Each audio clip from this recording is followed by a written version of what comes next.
50 strangers awaken on glowing circles inside a dark chamber where every movement can kill. Every 2 minutes they must choose who dies next, turning survival into a ruthless test of morality and manipulation. This is Circle. 50 strangers awaken standing on glowing red markers inside a dark chamber with no memory of how they arrived.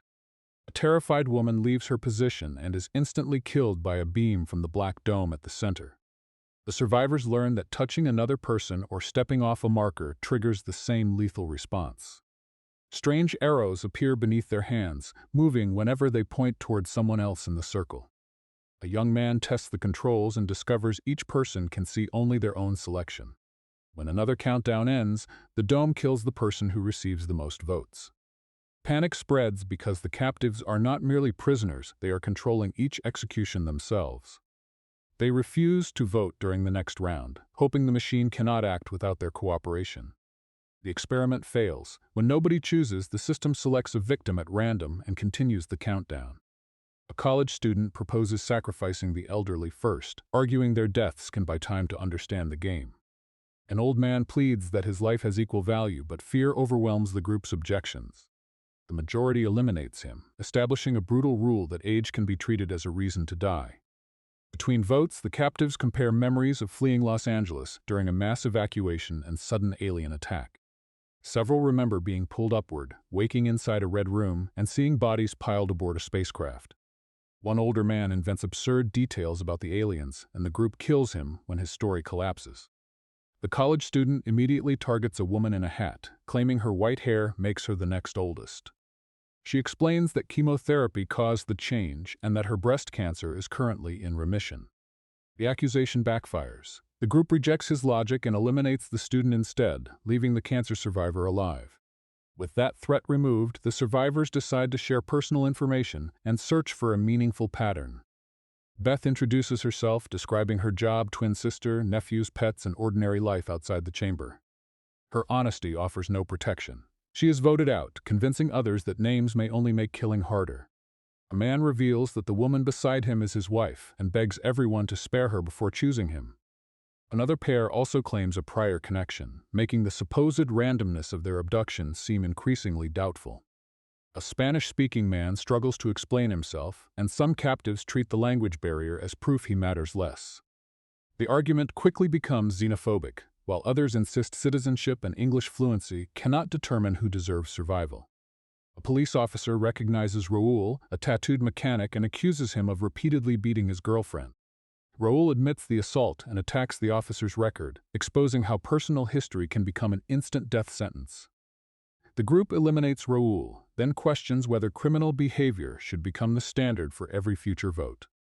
Some propose judging morality, usefulness, or social contribution, but nobody agrees who has authority to define worth. After several minorities die, a black man warns that prejudice is quietly shaping the selections.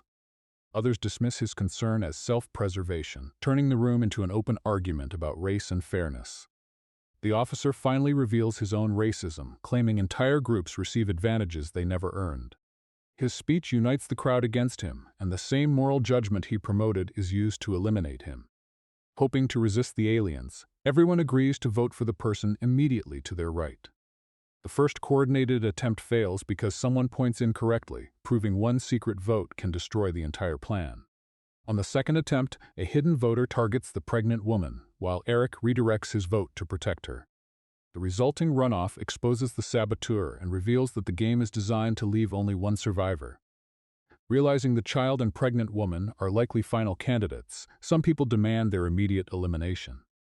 The girl breaks down as adults discuss her life like a strategic obstacle rather than a human being. Others insist both vulnerable captives should be protected, even though that decision lowers everyone else's chances. Someone proposes voluntary sacrifice as the only way to stop every round from becoming a moral trial. Sean, a 16-year-old boy, offers himself, but the group argues whether a frightened teenager can truly consent. He confirms his choice, and the pregnant woman thanks him for buying time that may save her unborn child. Sean dies voluntarily, inspiring sympathy from some captives and contempt from those who see sacrifice as useless. The Marine refuses to follow him, explaining that he has just returned from Afghanistan to a wife and infant. As another countdown closes, the survivors demand a new volunteer, but almost everyone remains silent. An older mother steps forward, saying her son died in a motorcycle crash and she hopes to see him again. A priest comforts her with promises of an afterlife, turning her death into a debate about faith. An atheist challenges the believers, arguing that any god watching this slaughter has already abandoned them.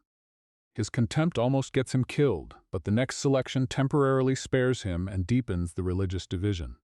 He then recognizes a blonde woman and publicly claims she works in pornography, shifting attention away from himself. She denies it, but he humiliates her by discussing her body, cosmetic surgery, and relationship with her employer. The interrogation reveals an affair with a married boss, and the crowd treats sexual behavior as another survival criterion. The blonde woman is eliminated, after which parents argue that people with children should receive priority. Several survivors claim parenthood creates greater responsibility, while childless people are pressured to volunteer. A short-haired woman explains that she has a young daughter and is married to another woman. A homophobic man attacks her family, claiming two mothers cannot raise a child properly. She defends her wife and daughter while he reframes private prejudice as religious morality. The crowd rejects his argument and refuses to believe the aliens designed the game to punish homosexuality. Attention shifts to the final rule. If two people remain, a tie kills both unless one refuses to vote. That means the group must eventually trust someone to sacrifice themselves, even though every promise may be a lie. A tied runoff kills both candidates, confirming that deadlock offers no escape and can double the casualties. The survivors again debate whether the girl or pregnant woman must be removed before the final rounds. A banker questions the pregnant woman's relationship, employment, and the absent father of her child. He boasts about his career, charity, and financial success, presenting wealth as proof that he contributes more. Others expose the selfishness beneath his argument and reject his attempt to turn income into human value. The chamber splits into factions, and one side eliminates a woman suspected of supporting the vulnerable pair. Eric, the Marine, and several allies begin pooling votes to keep the girl and pregnant woman alive. Their protection block strikes first, eliminating a man who openly supported killing the child. The rival faction recruits the supposed husband by threatening that his wife will die unless he changes sides. A vote ties, but the supposed wife cannot condemn the girl during the runoff, causing the rival target to die. Her defection exposes the alliance's weakness, yet both factions continue counting votes instead of seeking another solution. Eric's side redirects the next selection toward a one-armed man, claiming his removal will restore numerical balance. The opposing leader answers by targeting the Marine, hoping the defenders will collapse without their strongest organizer. He pressures the supposed husband again, forcing him to choose between loyalty to the bloc and his claimed wife. The man betrays the defenders, and the shifting majority eliminates one of Eric's key allies. Suspicion then turns toward the married couple, because their convenient relationship has protected both for too long. Rapid questions expose contradictions. They cannot name parents, birthdays, schools, or basic details about each other. The pair admit they lied for sympathy, and the man immediately blames the woman to save himself. After he is eliminated, the woman reveals she has a real husband and daughter outside the chamber. The opposing leader recruits her, then persuades the lesbian mother to defect by invoking her wife and child. A chaotic multi-way vote wipes out several remaining defenders, reducing the circle to only 7 people. With the balance tied, the pregnant woman is pressured to betray the girl, but she refuses to condemn a child.